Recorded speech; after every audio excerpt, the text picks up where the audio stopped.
Jai Hind students, welcome back to another video lecture of rational numbers. In the last video we had seen about the associative property of the rational numbers. Now we are going to discuss distributive property in this video lecture. Okay. पिछले video के अंदर में हम लोगों ने associative property को काफ़ी अच्छे से डिटेल में समझा था. इस बार हम इस वीडियो के अंदर में डिस्ट्रीब्यूटिव प्रॉपर्टी देखने वाले हैं. डिस्ट्रीब्यूटिव प्रॉपर्टी क्या होती है, तो ये नाम से ही समझ में आता है कि यहाँ पे डिस्ट्रीब्यूशन हमको करना पड़ेगा. ओके, अभी डिस्ट्रीब्यूशन अगर हमको करना पड़ेगा तो हमको डिस्ट्रीब्यूशन कैसे करना पड़ेगा और किस में करना पड़ेगा, सबसे पहले तो वो देखते हैं. तो यहाँ पर जो डिस्ट्रीब्यूशन हम लोग देखते हैं तो वो डिस्ट्रीब्यूशन हमको करना पड़ता है मल्टीप्लिकेशन का, और डिस्ट्रीब्यूशन जो मल्टीप्लिकेशन का होता है वो एडिशन या सब्ट्रैक्शन में होता है. इसीलिए इस प्रॉपर्टी को हम बोलते हैं either distribution of multiplication over addition और distribution of multiplication over subtraction. तो वन बाय वन एग्जाम्पल के साथ हम लोग इसको समझते हैं कि डिस्ट्रीब्यूटिव प्रॉपर्टी होती क्या है. ओके, सो लेट्स सी, मैं एक एग्जाम्पल आपके सामने लिखने जा रहा हूँ.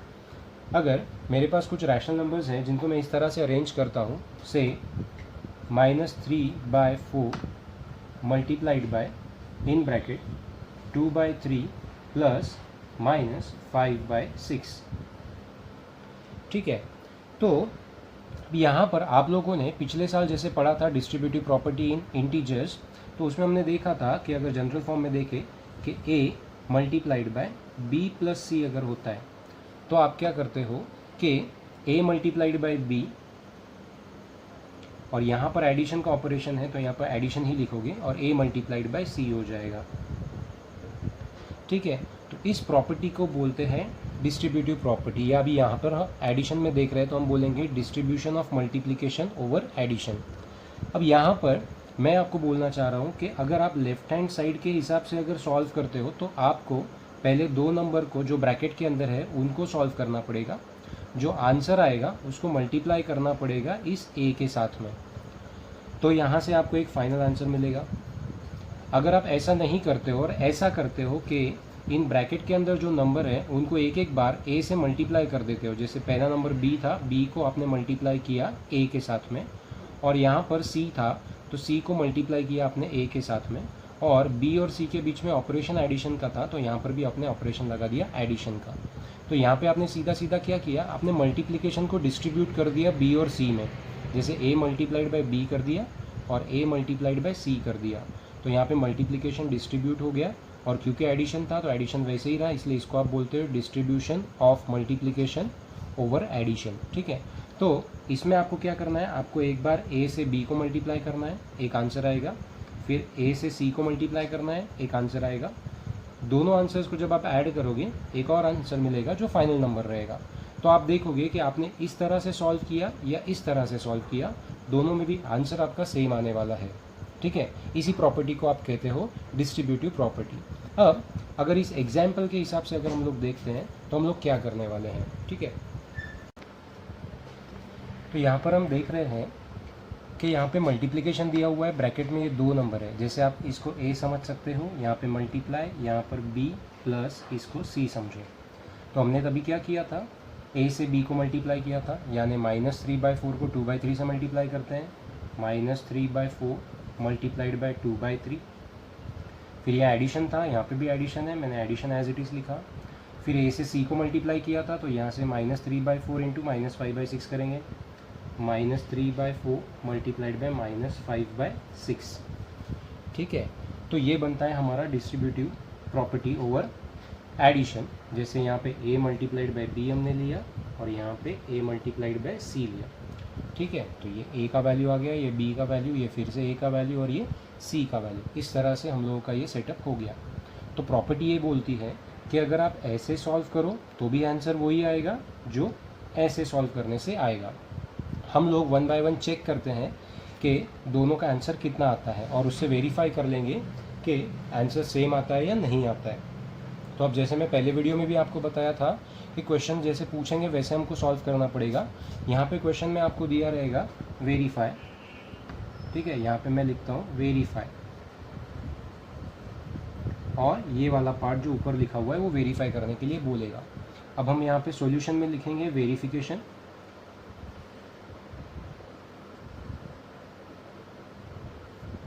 और सबसे पहले हम लोग सॉल्व करेंगे left hand side.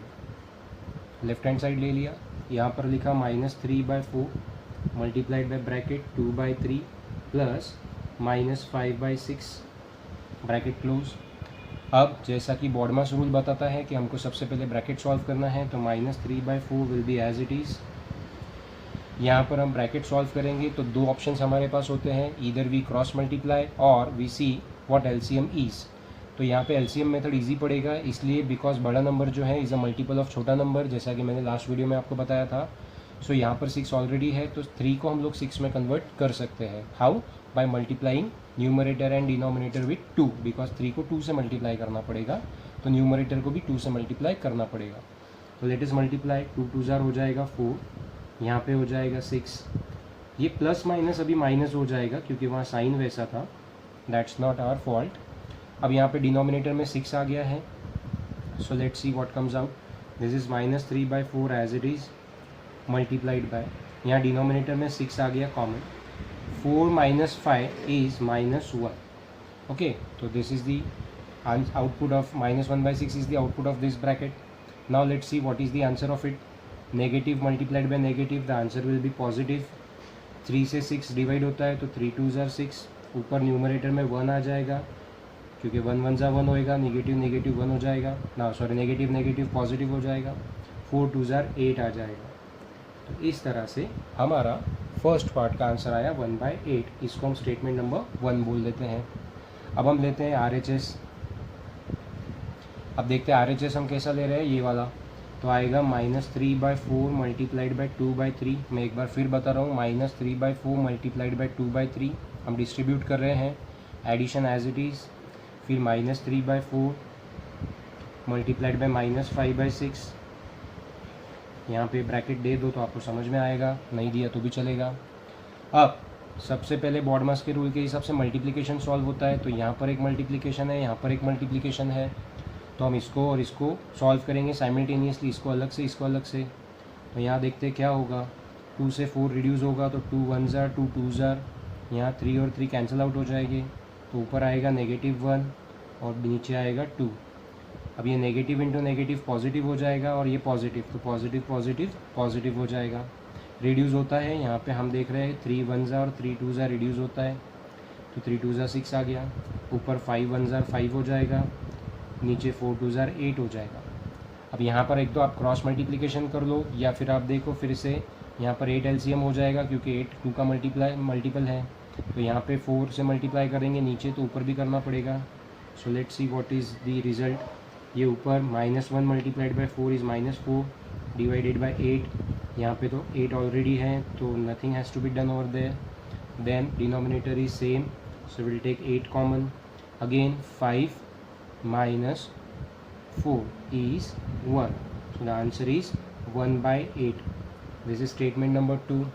So now from 1 and 2 we see that both the numbers are equal. I mean both the answers are equal. Therefore left hand side and right hand side are equal. That means this way or this way both will give you the same answer. This way or this way will give you the same answer.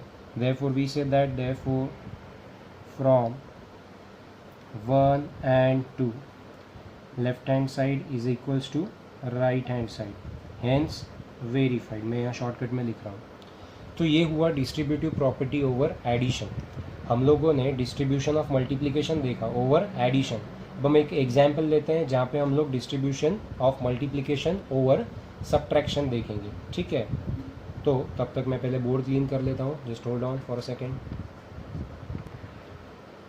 तो चलिए बच्चों, मैंने यहाँ पे एक और example लिख दिया है। यहाँ पर आप देख सकते हो जैसे कि 7/5 मल्टीप्लाइड बाय दिस ब्रैकेट है, ब्रैकेट के अंदर में 2 रैशनल नंबर्स और हैं, लेकिन यहाँ पर ऑपरेशन आप देख पा रहे हो सब्ट्रैक्शन का है जैसे पहले एडिशन का था। अब डिस्ट्रीब्यूटिव प्रॉपर्टी अगर हम लगाते हैं तो RHS कैसा बनना चाहिए, 7/5 multiplied by -3/12, 7/5 multiplied by -3/12 minus 7/5 multiplied by 5/12, 7/5 multiplied by 5/12, ठीक है। अब हमको ये दोनों साइड वेरीफाई करना है कि ऐसे सॉल्व करो तो भी आंसर आएगा, ऐसे सॉल्व करो तो भी आंसर आएगा।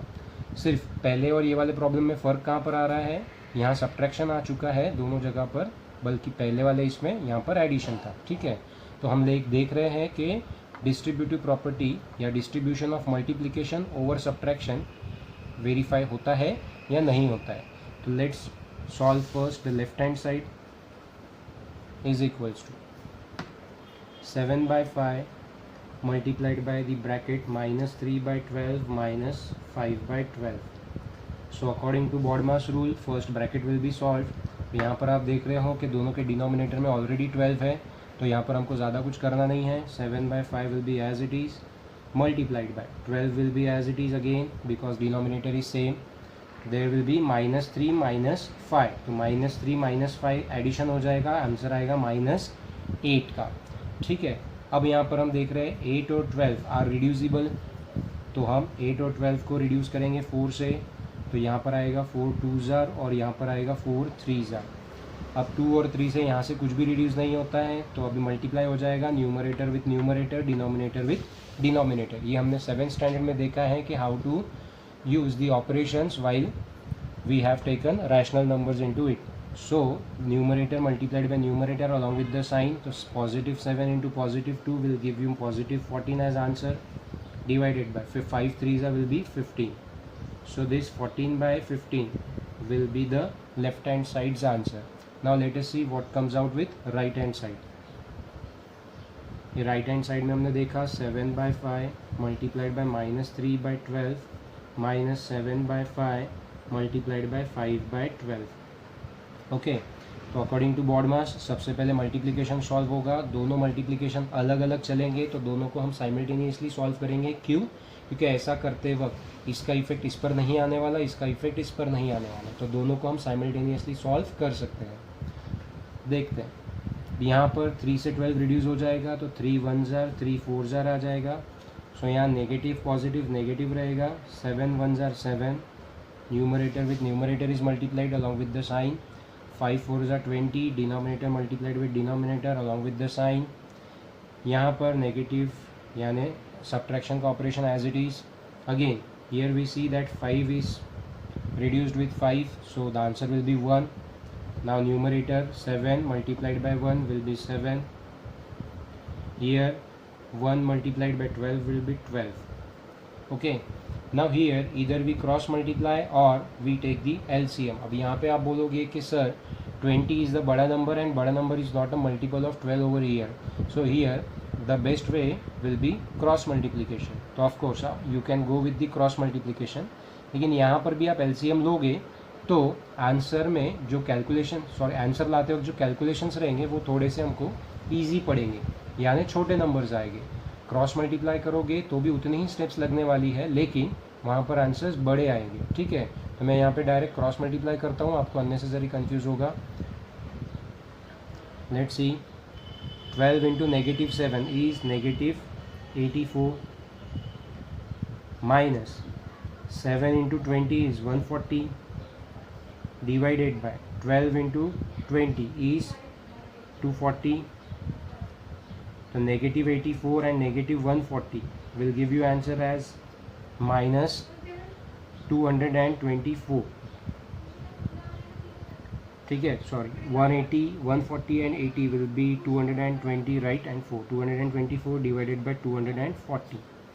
नाउ इन दोनों को हमको रिड्यूस करना पड़ेगा, तो हम देखते हैं कि सबसे छोटा नंबर जिससे वो रिड्यूस हो रहा है राइट नाउ इज़ 2, तो आप 2 से इसको रिड्यूस कर लो, तो 2 1s 2s 2 12s और ये 0। अगेन ये 2 से रिड्यूस होते हैं, 256 आएगा और यहाँ पे 60 आएगा। फिर से ये रिड्यूस होते हैं 2 से, तो आप मैं पहले यहाँ पे -56/60 लिख दे रहा हूँ। अगर आप LCM निकाल के करते तो आपको इतना रिड्यूस नहीं करना पड़ता, बस उतना ही डिफरेंस आता जो मैं आपको बता रहा था। अब यहाँ पे और रिड्यूस होता है 2 से, लेट्स रिड्यूस, ये आएगा -28 और ये आएगा 30। अगेन ये डिवाइड होते हैं 2 से, तो ये आएगा -14 और यहाँ पे आएगा 15, तो हमारा आंसर आ गया -14/15। This your statement number 2. So this is the value of right hand side and this is the value of left hand side. From 1 and 2 we see that the values are verified. यहाँ पर हमने negative sign यहाँ पर लिखना भूल गए थे, अब आप देखो एग्जैक्टली वो वेरीफाई हो रहा है। तो आप यहाँ पे लिखोगे therefore from 1 and 2 left hand side is equals to right hand side, hence verified। ठीक है, यानी डिस्ट्रीब्यूटिव प्रॉपर्टी मल्टीप्लिकेशन की एडिशन और सब्ट्रैक्शन दोनों में भी वेरीफाइड होती है, यानी एप्लीकेबल होती है। मैं फिर से आपको एक बार बता देता हूँ यहाँ पे हम लोगों ने क्या किया था। हम लोगों ने यहाँ पे देखा कि अगर a multiplied by b plus C है या a multiplied by b minus C है, तो हम देखते हैं कि either we solve this way और the way that I am going to write it now, a multiplied by b plus a multiplied by c, तो भी आंसर वही आएगा। सिमिलरली सब्ट्रैक्शन अगर है तो भी वेरीफाई होता है, a मल्टीप्लाइड बाय b का answer minus a multiplied by c का आंसर। इन दोनों का फाइनल आंसर और इसका आंसर सेम ही रहेगा। ये अभी हम लोगों ने एग्जाम्पल के थ्रू वेरीफाई किया हुआ है। ठीक है, तो यहाँ पर हम लोगों को समझ में आया कि डिस्ट्रीब्यूटिव प्रॉपर्टी क्या होती है। अब हमको ये समझना है कि इसका हम यूज़ कैसे करते हैं। तो मैं आपको बताऊँ कि यहाँ पर जब सिचुएशन ऐसी रहेगी या सिचुएशन को देखते हुए हम लोगों को ये टाइम पे डिसाइड करना पड़ेगा कि either this method will work और this method will work. Actually both method will work, but which method will be convenient for us to use, ये हमको जज करना पड़ेगा। तो जैसे जैसे प्रॉब्लम सिचुएशंस आती हैं मैं वैसे वैसे आपको बताऊंगा कि हमको कौन सा वे इजी पड़ता है। कभी ये वे इजी पड़ता है, कभी ये वाला वे इजी पड़ता है। तो there is no final rule कि कॉन्क्रीट रूल नहीं है कि आप कौन सी मेथड अप्लाई कहाँ पे करोगे, उस सिचुएशन पे डिपेंड करेगा। तो जब सिचुएशन आएगी तब हम लोग उसको डिस्कस करेंगे। अब यहाँ पर जैसे हमने मल्टीप्लिकेशन देखा, एक और यहाँ पर मेथड आती है या वे दूसरा टाइप आता है जिसको हम बोलते हैं डिस्ट्रीब्यूशन ऑफ डिवीजन। जैसे यहाँ मल्टीप्लिकेशन था वैसे यहाँ पर हम लोग डिवीजन देते हैं। तो जहाँ जहाँ मल्टीप्लाई है वहाँ पे डिवीजन आ जाता है। ठीक है, तो अब हम ये बोल रहे हैं कि this is distribution of division over subtraction, distribution of division over subtraction. तो यहाँ पर मैं आपको बताना चाहता हूँ कि ये इक्वल नहीं होता है। इसका मतलब आपने इस वे से सॉल्व किया तो आंसर डिफरेंट आएगा और इस वे से किया तो आंसर पहले वाले से डिफरेंट आएगा। मतलब इन दोनों का आंसर कभी भी मैच नहीं करेगा। तो ये वाला एग्जाम्पल मैं आपको होमवर्क देता हूँ, आप ये ट्राई करके देखिए कि ये और ये आंसर सेम आते हैं और मुझे कमेंट करके बताइए कि आपने सॉल्व करके देखा है या नहीं, और देखा है तो आपका आंसर वेरीफाई हुआ है या नहीं। यहाँ पे नॉट इक्वल ही आएगा। ठीक है, और इन केस अगर आपको ये प्रॉब्लम सॉल्व करके चाहिए तो मुझे बताइएगा कमेंट करके वो भी, तो मैं उसके लिए आपको अलग से वीडियो बना करके दे दूँगा। तो अभी के लिए फ़िलहाल इतना ही दोस्तों। अब हम नेक्स्ट वीडियो के अंदर में देखने वाले हैं कि आइडेंटिटी क्या होती है, additive identity, multiplicative identity, additive inverse, multiplicative inverse क्या होते हैं, और उसके बाद फिर हम लोग न्यूमेरिकल्स एग्जाम्पल्स लेके देखेंगे और फिर एक्सरसाइजेस सॉल्व करेंगे। ठीक है, तब तक के लिए ये होमवर्क करके रखिए। मिलते हैं अगले वीडियो में, अपना ख्याल रखिए, बाय।